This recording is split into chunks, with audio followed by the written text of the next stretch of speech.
नमस्कार विद्यार्थियों। देखिए, आज हम प्रारंभ कर रहे हैं जो गद्य पद्य चंपू पेपर है, उस गद्य पद्य चंपू पेपर का कादंबरी का जो भाग है और जो कादंबरी का भाग है वह हमारा प्रारंभ होता है वैशंपायन के कथन से। जब आप सिलेबस देखेंगे तो आपको पता चलेगा कि वैशंपायन का जो कथन है उससे प्रारंभ हो जाता है। क्या है कि वैशंपायनस्तु स्वयं उपजात कौतूहलेन स बहुमानम अवनिपतेना पृष्टो मुहूर्तम इव ध्यात्वा सादरम अब्रवीत देव महती यम कथा यदि कौतूहलम आकर्ण्यताम। क्या कहता है, देखिए कि वैशंपायनस्तु, आपको पता है कि जो वैशंपायन है वह महाश्वेता के शाप के कारण से सुख बन गया था, तोता बन गया था। तो जब उसको शूद्रक की सभा में ले जाया जाता है तो जब वह कहता है, तो वैशंपायन की जो कथा है उसका वर्णन किया गया इसमें। तो आप ध्यान रखेंगे, जब भी आप प्रसंग लिखेंगे तो आप लिखेंगे कि इसमें वैशंपायन की कथा का वर्णन है।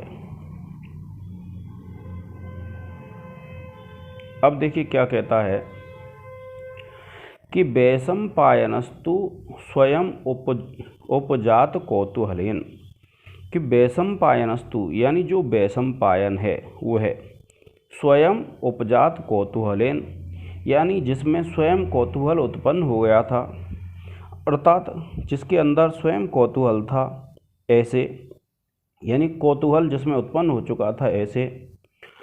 सो बहुमान अवनिपतिना, कि सु बहुमान, कि सु देखिए ये है कि सु बहुमान अवनिपतिना, अर्थात जो अवनिपति था, अवनिपति कहते हैं राजा को, तो राजा के द्वारा बहुमान कहते हैं अत्यंत सम्मान सूचक। पृष्ठ, जब उससे पूछा गया, यानी जब वैशंपायन से अवनिपति ने बड़े सम्मान पूर्वक पृष्ठ माने पूछा, तो मुहूर्तम इव ध्यात्वा, मुहूर्तम इव कहते हैं थोड़े से समय तक, ध्यात्वा ध्यान करके, सादरम अब्रवीत, वह जो वैशंपायन है, वह जो तोता है, सादरम अब्रवीत, सादर बोला, सम्मान पूर्वक बोला। अब्रवीत कहते हैं बोला, आदर पूर्वक बोला। क्या बोला? देव, कि हे देव, महती इयम कथा, कि ये जो कथा है बहुत बड़ी है। क्या कहा वैशंपायन ने कि महती इयम कथा, कि ये जो कथा है बहुत बड़ी है। यदि कौतूहलम, यदि आपको कौतूहल है, उत्सुकता है, तो आकर्ण्यताम, तो सुनिए। इसमें क्या बताया विद्यार्थियों, देखिए क्या कहते हैं कि वैशंपायन, यहीं से शुरू होता है, MDS यूनिवर्सिटी के सिलेबस में यहीं से प्रारंभ होता है।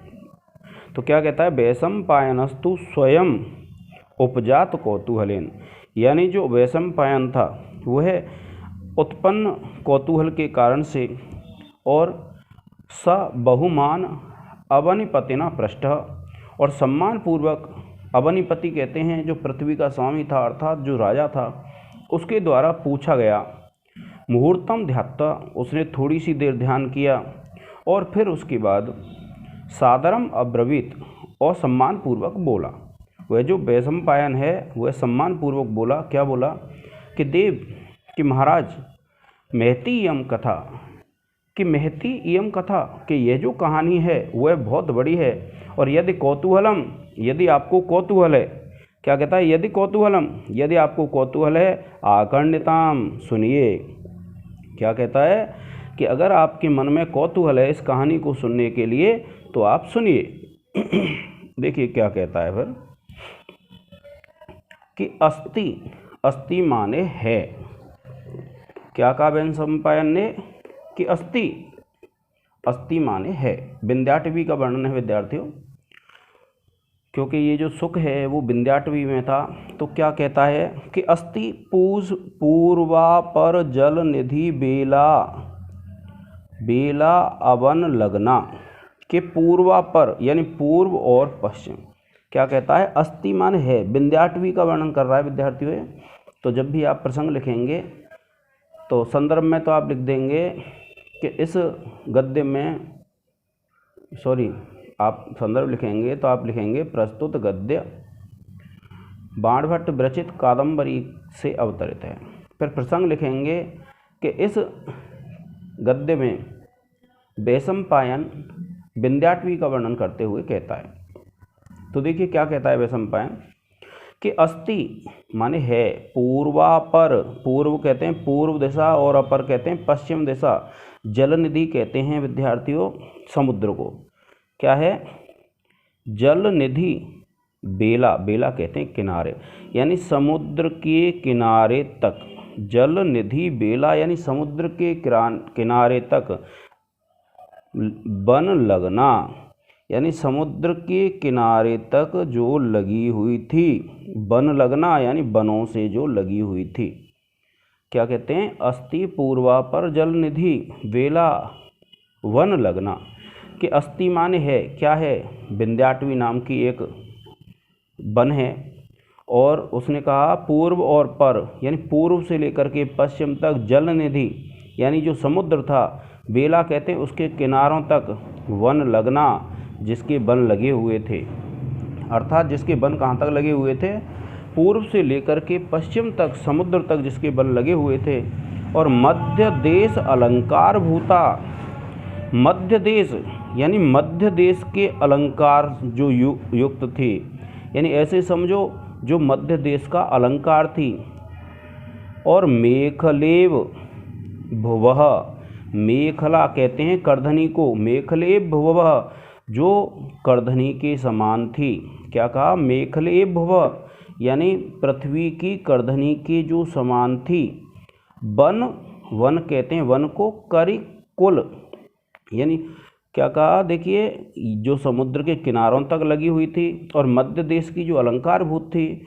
और मेखलेव भुवः जो मानो पृथ्वी की करधनी के समान थी। और वन करी, वन कहते हैं वन को, करी कहते हैं हाथी, यानी जो जंगली हाथी होते हैं कुल, उनका जो समूह होता है। मद जल सेक संवर्धितैः यानी उनके मद जल बहाने से और उसका सेचन होने से बढ़े हुए। अति विकच, क्या कहते हैं? वन करी यानी वन के जो हाथी होते हैं कुल, और उनका जो समूह होता है मद जल सेक संवर्धितैः यानी उनके मद जल के सेचन से बढ़े हुए। अति विकच, अति अत्यधिक, विकच माने खिले हुए, धवल माने श्वेत रंग के, कुसुम निकरम यानी कुसुमों का जो निकर था, अर्थात जो समूह था। यानी अति विकच यानी अत्यंत खिले हुए। कुसुम धवल, धवल कहते हैं श्वेत रंग के, कुसुम निकरम यानी कुसुमों का जो समूह था। उच्चतया तारागणम एव, उच्चतया कहते हैं ऊंचा होने से, तारागणम एव तारों के गणों के समान, क्योंकि वहाँ पर जो वृक्ष थे और उन पे फूल खिले हुए थे, और फूल भी कैसे रंग के थे? सफ़ेद रंग के थे। तो सफ़ेद रंग के थे और अत्यंत ऊंचे थे, इसलिए कैसे दिखाई दे रहे हुए? तारागणम एव तारों के समूह के समान दिखाई दे रहे थे। और शिखर देश लग्नम उद्वहद्वीय कि शिखर देश लग्नम उद्वहद्वीय यानी शिखर देश कहते हैं, शिखर यानी अपने से बढ़ाए गए। क्या कहते हैं? अपने ऊपरी भाग पर लगे हुए। शिखर देश का मतलब है, शिखर कहते हैं ऊपर को। तो शिखर देश लग्नम उद्वहद्वीय यानी शिखर देश पे यानी ऊपरी भाग पर लगे हुए। पादपैः, पादपैः पौधों के द्वारा, क्या कहा? पादपैः उपशोभिता यानी ऐसे पौधों के द्वारा जो शोभित थी, पादपों के द्वारा जो शोभित थी, ऐसी। क्या कहा? पादपैः उपशोभिता यानी पादपों के द्वारा जो शोभा पा रही थी, जो शोभायमान थी, ऐसी। क्या कहा? कि पादपैः उपशोभिता पौधों के द्वारा जो शोभा पा रही थी। मद कल कुर कुरर कुल दस्यमान मरिच पल्लवा। और कैसी थी देखिए वह जो विंध्याटवी है कि देखिए पाद पे उपशोभिता, फिर मदकल, मदकल कहते हैं मदमस्त ध्वनि करने वाले। कुरर होता है, कुरर नामक एक पक्षी होता है, तो मदकल यानी जो मदमस्त ध्वनि करता है, और कुरर नामक जो पक्षी होता है, क्या कहा, मदकल कुरर यानी जो मदमस्त ध्वनि करने वाला कुरर पक्षी होता है। कुल दस्यमानम, कुल कहते हैं उनके समूह के द्वारा, दस्यमानम यानी खाए जाते हुए, यानी कुरर नामक जो पक्षी होता है उनके समूह के द्वारा खाए जाते हुए, अर्थात कुतरे हुए, यही है दस्यमानम यानी कुतरे हुए। मरिच पल्लवा, मरिच कहते हैं विद्यार्थियों मिर्च को, तो मिर्च काली काली मिर्च थी वहाँ, तो मरिच पल्लवा यानी कैसी थी विंध्याटवी, जिसमें मद मस्त ध्वनि करने वाले जो कुरर नामक पक्षी थे, और कुल उनके समूह के द्वारा दस्यमान यानी जो कुदरे गए थे या खाए गए थे, मरिच पल्लवा यानी मिर्चों को जिसमें कुरर नामक पक्षी खा रहे थे, ऐसे वह जो विंध्याटवी है।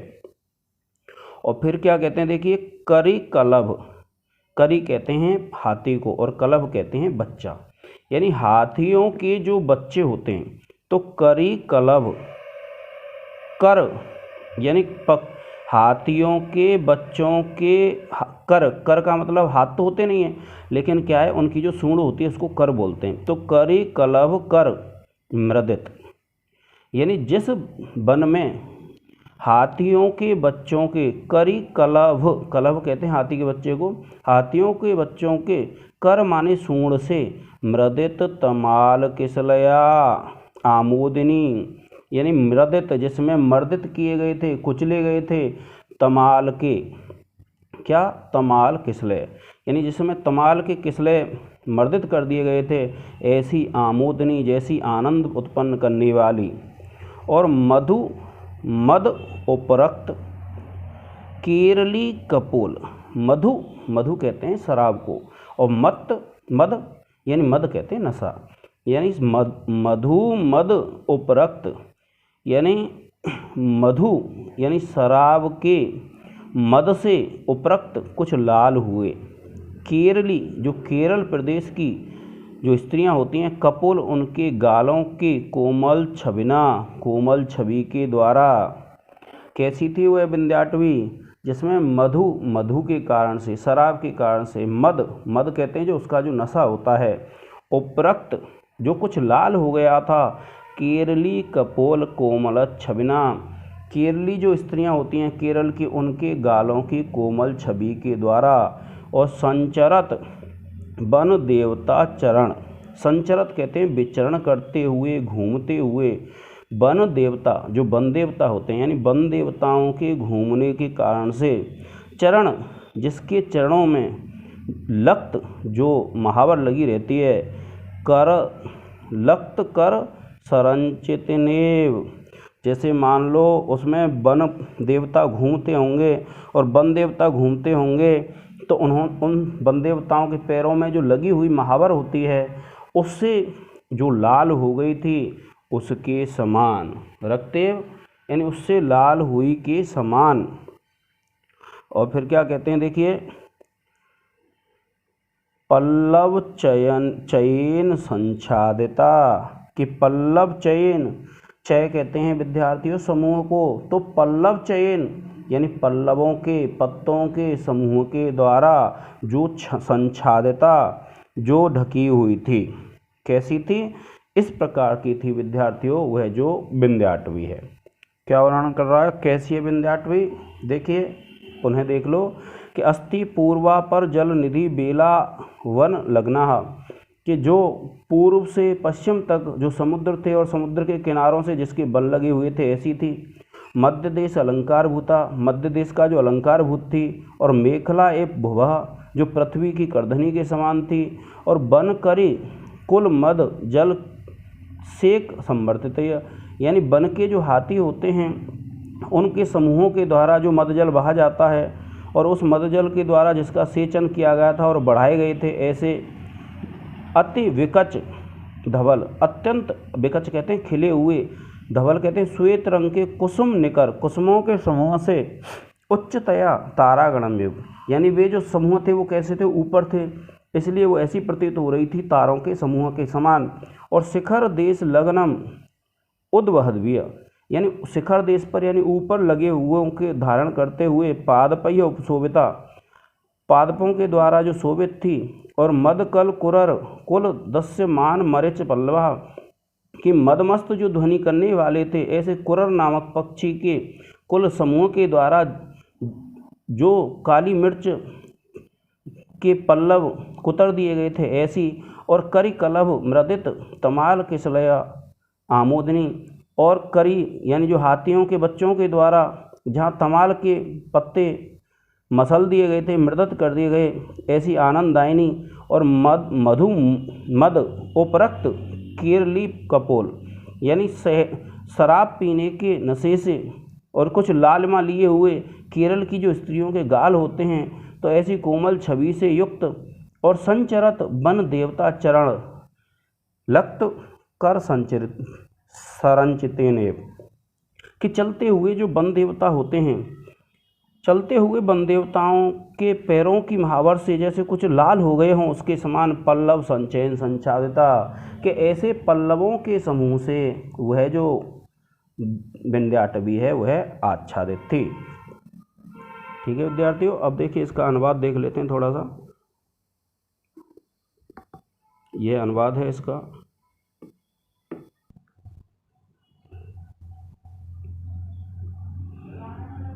अब देखिए ये अनुवाद है विद्यार्थियों, और इसके लिए जब आप विशेष देखेंगे तो विशेष में आपको पता है इसमें उपमा अलंकार है।